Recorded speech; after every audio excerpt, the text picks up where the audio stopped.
Ciao a tutti, benvenuti alla seconda parte del nostro progetto Acquario Ecosistema, dalla gestione semplice e dalla manutenzione ancora più semplice. Oggi parleremo dell'allestimento, delle piante e della tecnica, quindi i primi passi per iniziare col vostro acquario. Prima di tutto partiamo dal tank, dall'acquario. Io ho optato per un 130 litri.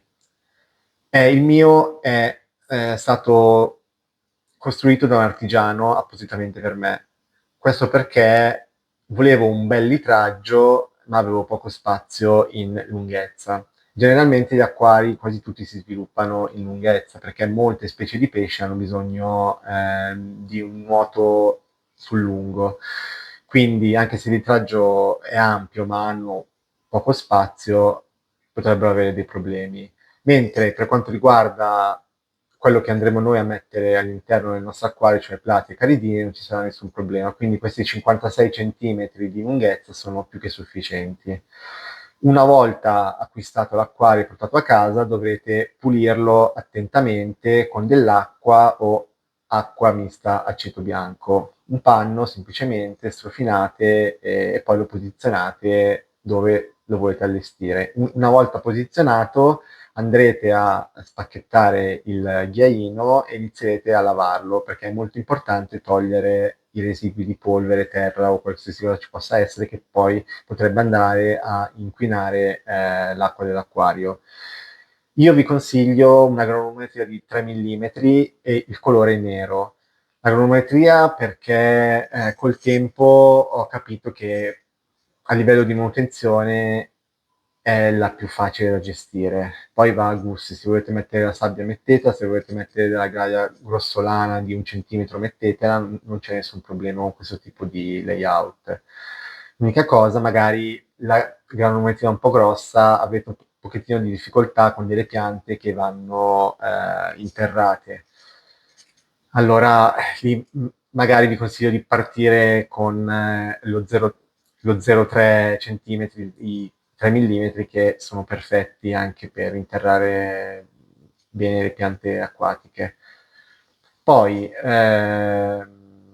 dopo aver sistemato il fondo in acquario, mi raccomando, dovete posizionare 3 centimetri in primo piano fino a salire e arrivare a 7-8 centimetri sul fondo. Questo serve a creare un senso di profondità all'acquario. Poi, una volta appunto inserito il ghiaino o la sabbia all'interno dell'acquario, andremo a inserire rocce e legni. Le rocce, io vi consiglio le Dragonstone, sono rocce inerte, quindi non sprigionano alcun tipo di elemento che può andare a modificare i valori dell'acqua, soprattutto i carbonati, è proprio inerte, però è molto argilloso, quindi il consiglio è quello di lavarlo e spazzolarlo tutti i giorni per una settimana prima di introdurlo nella vasca. È molto importante perché sennò vi farà un gran disastro all'interno dell'acquario quando andrete a inserire l'acqua, perché è un materiale molto poroso e trattiene molto lo sporco. Essendo stato magari in depositi per mesi e anni, si è proprio arricchito di sia argilla che di polvere e altro tipo di sporco e quindi dovete fare un lavoro minuzioso nel lavarlo alla perfezione. Idem i legni. I legni sono fondamentalmente quasi sempre radici di mangrovia. Vanno bolliti 3 o 4 ore per eliminare eventuali tracce di batteri, microrganismi che potrebbero entrare poi nel sistema acquario. E poi dovrete necessariamente, se volete fare un lavoro fatto bene, immergerli in una bacinella per almeno una settimana. Questo per far sì che quando andiamo a inserire nell'acquario e andremo a introdurre l'acqua, il legno non si andrà ad alzare e spostare verso la superficie. Un legno impregnato d'acqua è più facile che rimanga a terra e non vi vada a distruggere il layout. Altra cosa, il legno che trovate in commercio, come le radici di mangrovia e altri tipi, perderanno dei tannini in acqua. I tannini sono sostanze assolutamente innocue per i pesci, i crostacei e altri microrganismi, però vi andranno a colorare, ad ambrare l'acqua. Questo è perfetto per un biotopo, per esempio, amazzonico, dove le acque sono molto ambrate, scure, ma nel nostro acquario farebbe un effetto poco gradevole. Quindi, stando in acqua per quei 7 giorni, andranno a perdere molti tannini e quindi poi quando andremo a inserire all'interno del nostro acquario ne perderanno molto meno e sarà quasi impercettibile. Quindi una volta incastrate bene le rocce, quei legni, fatto il layout, magari anche incollati tra di loro per cercare di creare una struttura solida, andremo a inserire le piante. Piante che vi saranno fornite con un vasetto, in un vasetto forato con della lana di roccia. Andate bene a eliminare tutta la lana di roccia all'interno del vasetto, quindi radici totalmente libere, perché la lana di roccia è carica di fertilizzanti per il mantenimento della pianta nei negozi o comunque negli shops. E a noi non serve quel fertilizzante in acquario, quindi pulite bene le radici con delicatezza sotto la corrente dell'acqua, non freddissima ma neanche calda, quindi acqua tiepida, e state attenti a eliminare ogni tipo di residuo. Dopodiché noi abbiamo 3 tipi di piante epifite e un tipo di pianta che va interrata. Le piante epifite sono Anubias, che vedete qui con le foglie più grandi, il Microsorum, che è una felce acquatica, e il muschio di Java. Adesso, con lo scorrere del video, verso la fine vedrete nel dettaglio meglio le piante, perché vi farò qualche ripresa e qualche spiegazione più da vicino. Per il momento vi spiego un attimo cosa sono le piante epifite, cioè delle piante che non hanno bisogno di essere interrate perché prendono i nutrienti sia dalle foglie che dalle radici. Quindi potete tranquillamente legarle alle rocce, incollarle, incastrarle, come più vi pare e piace. L'importante è che non andate a piantarle nella sabbia o nella ghiaia, perché il rizoma, che è la parte subito inferiore alle foglie, potrebbe, anzi quasi sicuramente, vi andrebbe a marcire. Quindi molto semplice, colla, fili da pesca, fili per cucire e fate un lavoro di taglia e cuci del vostro layout. Una volta inserite le piante nel vostro layout, date sempre una spruzzata d'acqua con uno spruzzino per tenerle umide, mi raccomando, perché sono sempre piante acquatiche, quindi vanno tenute bagnate. Andrete anche a inserire le criptocorine, che sono le uniche piante dell'acquario che vanno interrate. Loro prendono il nutrimento esclusivamente o quasi dalle radici, però non hanno bisogno di fondo fertile, quindi non preoccupatevi. Io le ho sempre coltivate in tutti questi anni senza fondo fertile e sono andate benissimo, crescendo tanto, espandendosi. Queste piante sono molto importanti perché vanno a ossigenare il vostro fondo con un ampio impianto radicale che va a smuovere il fondo, quindi evita di creare zone dove si potrebbero formare microaree tossiche e quindi sono perfette per questo tipo di layout. Una volta inserite le piante, quelle acquatiche, andremo a mettere i cestini per il pothos sul bordo del vetro. Il pothos, come come le piante acquatiche, viene fornito in cestino, in vaso. Quindi dovete togliere tutta la terra dal vaso, pulire bene le radici, mi raccomando benissimo perché non vogliamo far entrare terra all'interno dell'acquario, e poi procederete con mettere a bagno soltanto le radici e evitando che foglie o il fusto entri nell'acqua. Soltanto le radici devono essere a contatto con l'acqua. Beh, naturalmente se un pezzettino di fusto vi entra dentro non succede nulla, però diciamo che non serve a nulla alla pianta, servono soltanto le radici in acqua. Fatto questo, possiamo iniziare a riempire l'acquario.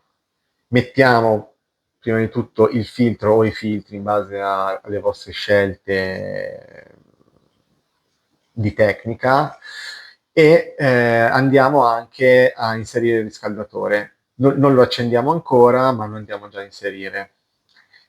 Partiamo col riempimento dell'acquario e quando arriviamo alla bocchetta di aspirazione del filtro possiamo già iniziare ad accendere il filtro. Naturalmente deve essere sommersa perché sennò il filtro andrebbe a vuoto e si brucierebbe il motorino. Quindi iniziamo a accendere il filtro e continuiamo a riempire fin quando non arriviamo al livello desiderato di riempimento dell'acquario. Una volta fatto questo, ci ricordiamo che abbiamo riempito l'acquario con acqua del rubinetto, quindi ci servirà un biocondizionatore per andare a eliminare il cloro e legare i metalli pesanti. Fatto questo, basta, abbiamo finito. Possiamo eventualmente accendere il riscaldatore, ma senza pesci non ha molto senso, e il gioco è fatto. Vi ricordo che non dovete assolutamente, mai e poi mai, inserire i pesci subito in acquario. Dovete aspettare che il ciclo dell'azoto abbia il suo corso, quindi 3-4 settimane. Alla terza settimana vi consiglio di comprarvi un test di NO2 dei nitriti, fare il test e capire a che livello è. Se il livello di nitriti è a 0, allora siete sicuri che potrete mettere i pesci. Se non ce l'avete a 0, aspettate fin quando non arriverà a 0, è molto importante.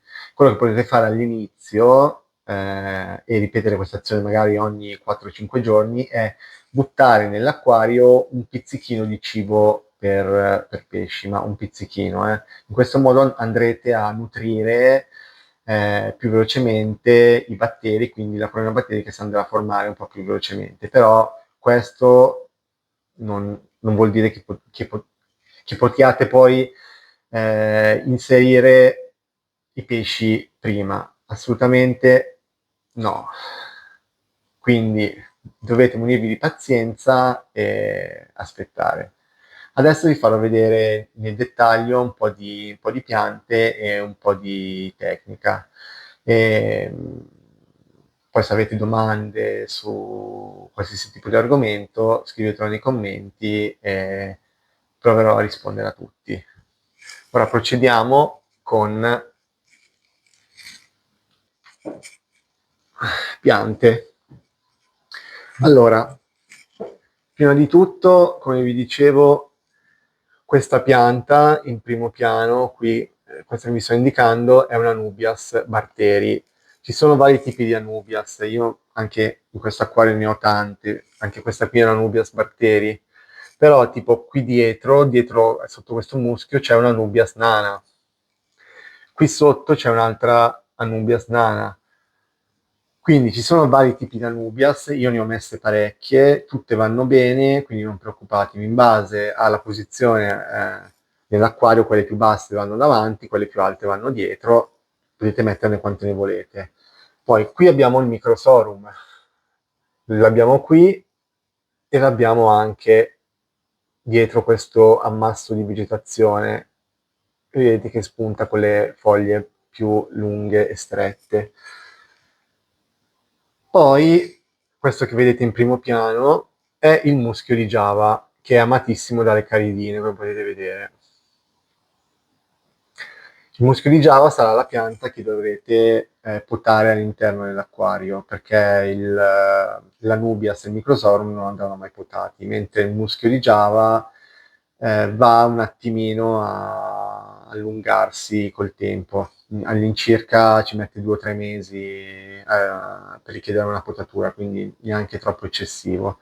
E qui ci sono le criptocorine. Le criptocorine, queste sono parve, cioè la specie di criptocorina più piccola.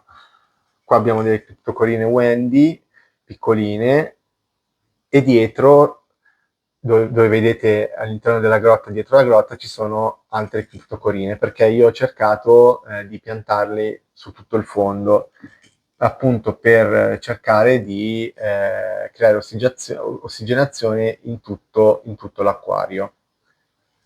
Eccole qua. Poi ci spostiamo verso, tutto questo l'ho messo per la luce perché dava fastidio, ecco. Ci spostiamo verso l'alto dell'acquario e vediamo il sistema di illuminazione. 2 lampadine semplicissime da 11 watt l'una, non è richiesto alcun tipo di grande illuminazione in questo ecosistema, quindi potete andare tranquillamente con 20 watt totali LED senza problemi. Qui abbiamo il potos, lo spotofilm centrale e ancora il potos, e qui dietro abbiamo il filtro a zainetto. Potete vedere i cannolicchi che sono il filtro biologico dove i batteri benefici nitrificanti andranno ad insediarsi. Abbiamo sia di qua che di qua, potete vedere. E questi sono 2 filtri a zainetto della Niagara. L'uno praticamente garantisce 300 litri ora di ricambio d'acqua, quindi sono 2 filtri super sovradimensionati per il mio acquario, ma va benissimo. Ho regolato un pochettino il flusso onde evitare l'effetto maremoto all'interno della vasca, perché si è troppo mosso, dà un po' fastidio a tutti, quindi ho cercato un attimo di limitare il flusso. Per la manutenzione, appunto, come vi ho detto ieri, c'è la lana da sostituire una volta a settimana e basta. Qui ci sono le spugne che andrete a pulire una volta ogni 2 mesi, come il tubo di aspirazione e nient'altro. Andrete a staccare la corrente, semplicemente, staccare il tubo, prendere le spugne e basta. Questo sarà il vostro lavoro di manutenzione. Tutto fattibile, senza dover spostare senza dover bagnare nulla. Prendete un catino, appoggiate dentro la roba e siete assolutamente a posto. Altra cosa che ho inserito, che sarà molto utile soprattutto quest'estate, che sarà molto calda, è questa pompa di movimento. Questa pompa di movimento va a creare una rottura superficiale, quindi a ossigenare meglio l'acqua, oltre che a creare un flusso d'acqua anche in questa posizione, in questa parte dell'acquario.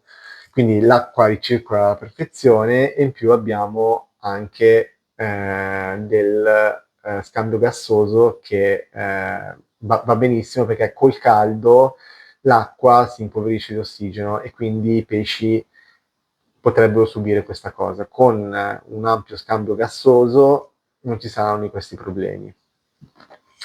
Ora vi faccio vedere una panoramica ancora dell'acquario